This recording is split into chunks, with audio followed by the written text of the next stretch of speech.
¿Cómo están, queridos estudiantes? Les habla el profe Wilson Alcón de la materia de lenguaje. Eh, me, me siento feliz porque una vez más me dirijo a través de este medio y es una clase más que vamos a abarcar hoy. Pues antes de empezar esta clase quiero dar un par de instrucciones. ¿Está bien?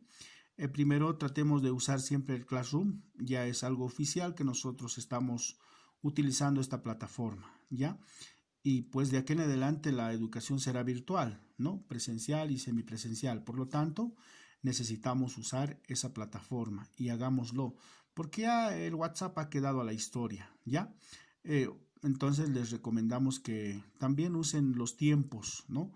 Hay un cronograma que está saliendo ya, que se les va a publicar en los grupos. Bajo ese cronograma hay clases de Zoom y entrega de tareas. Entonces respetemos esos horarios, por favor, señores estudiantes. Lo otro, pedirles que cada avance de tema siempre tiene su actividad y la actividad siempre es parte del tema. Entonces les pido que vean primero el video y observen las instrucciones que tienen, digamos, una tareita que les enviamos y subimos a la plataforma, ¿ya? Entonces, bajo estas instrucciones, hoy vamos a dar inicio a nuestro nuevo tema. Ya, nuestro nuevo tema de hoy se llama género narrativo. Antes de empezar a describir, un poco vamos a definir qué es un género narrativo, ¿no? Un género narrativo es una expresión literaria escrito en prosa. Y muchas veces no entendemos algunas palabras como prosa. La prosa es la estructura que toma el lenguaje para expresar una idea, ¿no? Nosotros generalmente usamos la prosa en todo lo que hablamos, escribimos, ¿no? Pero que tenga relación con el género narrativo, ¿no? En algunos casos podemos, para ser más precisos, la prosa es lo opuesto del verso. El verso es cortito, la prosa es extensa, ¿no? Que termina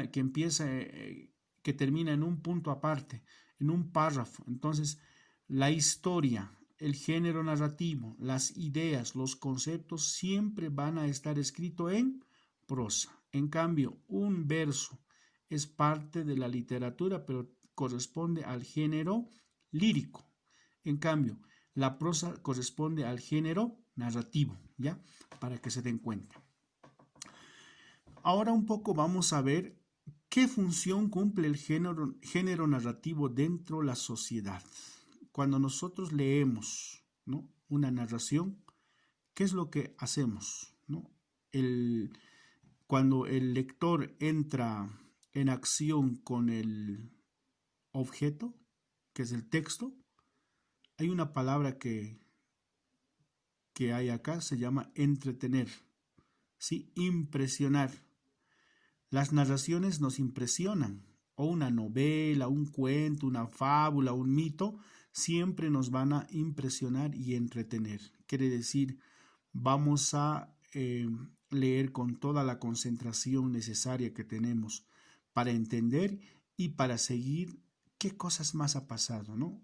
Ustedes saben que la literatura es muy, muy buena, es muy rica, ¿no? Al menos cuando las palabras están expresadas, ¿no?, de manera impresionante, ¿sí?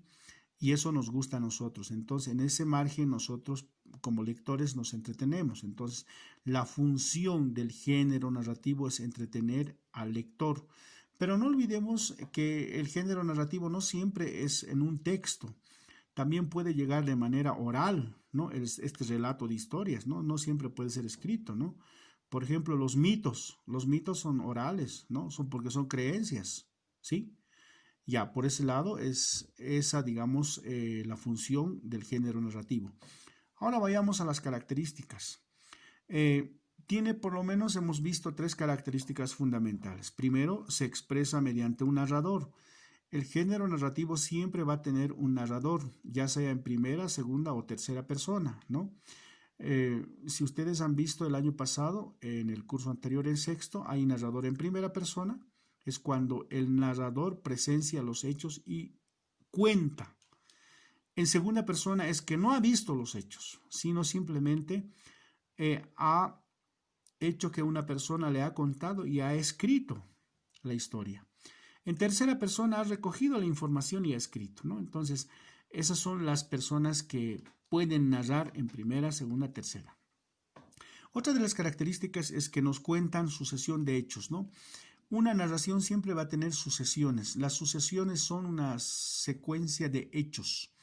Por ejemplo, en la parábola del hijo pródigo, el hijo pródigo es hijo, después es adolescente, después le pide su herencia, después el padre le da la herencia, después se va, gasta su plata, vuelve. Esa es una sucesión de hechos que ha pasado en esa parábola, ¿no? Ahora, digamos, en la vida de Jesús, Jesús nace, después es un jovencito, ¿no? Ayuda a su papá, después predica la palabra, se bautiza y muere en la cruz. Es otra sucesión de hechos. Estos hechos pueden ser reales, imaginarios. ¿Qué es real?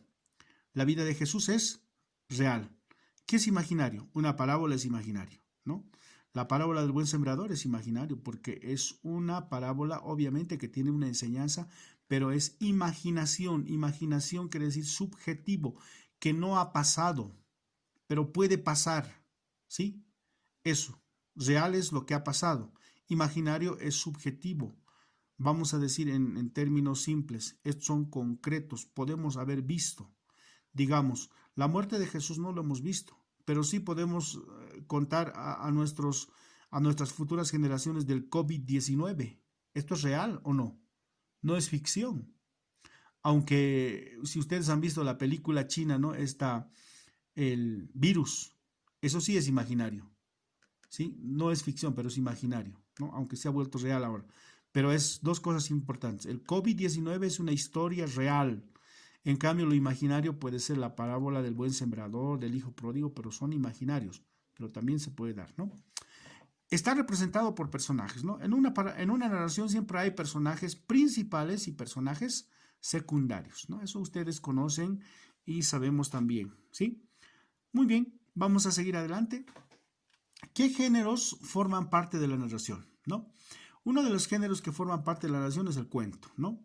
El cuento se caracteriza por tener narraciones breves y está dividido en capítulos. Hay cuentos que están divididos en capítulos, pero también hay cuentos cortos, ¿no? Que no están divididos en capítulos, ¿no? Lo otro, la fábula. La fábula generalmente son igual, ¿no? Una colección de cuentos, pero son fábulas, ¿sí? Generalmente una fábula nos dejan algunos consejos y enseñanzas, ¿no? Ustedes saben, ¿no? La fábula siempre tiene esa característica, ¿no? Después está una leyenda, ¿sí? No sé si ustedes han leído La leyenda de mi tierra, ¿sí? La leyenda de la coca. Ahí dentro de la leyenda de mi tierra está la leyenda de la coca. Dice que muchos dicen la leyenda de la papa también, ¿no? Entonces, lo del mito es una creencia, ¿no? Muchas veces nosotros creemos, cuando nos cuentan creemos y lo hacemos y verdaderamente ocurre, ¿no? Entonces son mitos, ¿ya? Pero también que forman parte de la narración, porque aunque de manera oral han sido transmitidas, ¿no? ¿Qué otra cosa más dentro de los géneros narrativos está la novela, ¿sí? Hay novelas caballerescas, sentimentales, policíacas y fantásticas. ¿Qué es una novela? La novela es una narración extensa, en cambio el cuento es una narración breve, generalmente, ¿no? En cambio esta es extensa y esas son las dos diferencias que nosotros tenemos que tener entre la novela y la narración, el cuento, ¿ya? Una novela caballeresca, ¿no? Lanza ideas de conquista. Por ejemplo, si ustedes han leído la historia de Don Quijote de la Mancha, Don Quijote de la Mancha tiene desafíos, ¿no? Según en su pensamiento, él va en pos de una conquista, la amada Dulcinea de Toboso, ¿no? Es una historia. Él en el camino encuentra dificultades, ¿no? ¿Sí? En una de esas piensa que está peleando con un ejército, ¿no? Y pues está peleando con un molino de vientos, ¿sí? Pero según en su concepción, él dice que está peleando con un ejército, ¿no? Y al final, en su realidad, es un molino de vientos. Entonces, este tiene un ideal, ¿no? Don Quijote de la Mancha, conquistar a la amada Dulcinea de Toboso, que solo estaba en su imaginación, ¿no? Una novela sentimental, historia de amor, donde sufren para lograr la felicidad. Esta podemos decir, ¿no? Ahí están muchas novelas, ¿no? Por ejemplo, Bajo la misma estrella, Yo antes de ti, ¿no? Entonces, son títulos de novelas sentimentales que tienen un círculo único, una temática fundamental que es el amor, ¿ya? Después tenemos las novelas policíacas, ¿sí? Que tienen como propósito la investigación de un delito, meten a la cárcel, ¿no? Lo buscan, lo indagan, ¿sí? Entonces son las características, ¿no? Y una novela fantástica está fundamentada en la subjetividad, ¿no? Lo fantástico, ¿sí? Lo irreal, pero uno siempre a veces para escribir una novela fantástica, pues utiliza la vida real, ¿no? Ninguna de las novelas, tanto policíacas, sentimentales, caballerescas, no hay novelas que no estén relacionados con la vida real. Siempre están relacionadas. Es decir, el autor recoge los sucesos, hechos que pasan en la vida real y los introduce para escribirlas, ¿no? Para que sea más familiar y también para que sea un poco más impresionante. Muy bien, queridos estudiantes, eso es todo por hoy. Pues les agradecemos por su atención. Estaremos en la siguiente clase desarrollando también con otro tema y pues desearles que les vaya bien durante esta semana. Pues esperamos que hayan entendido y pues no olviden las recomendaciones. Hasta luego y nos veremos en la siguiente clase.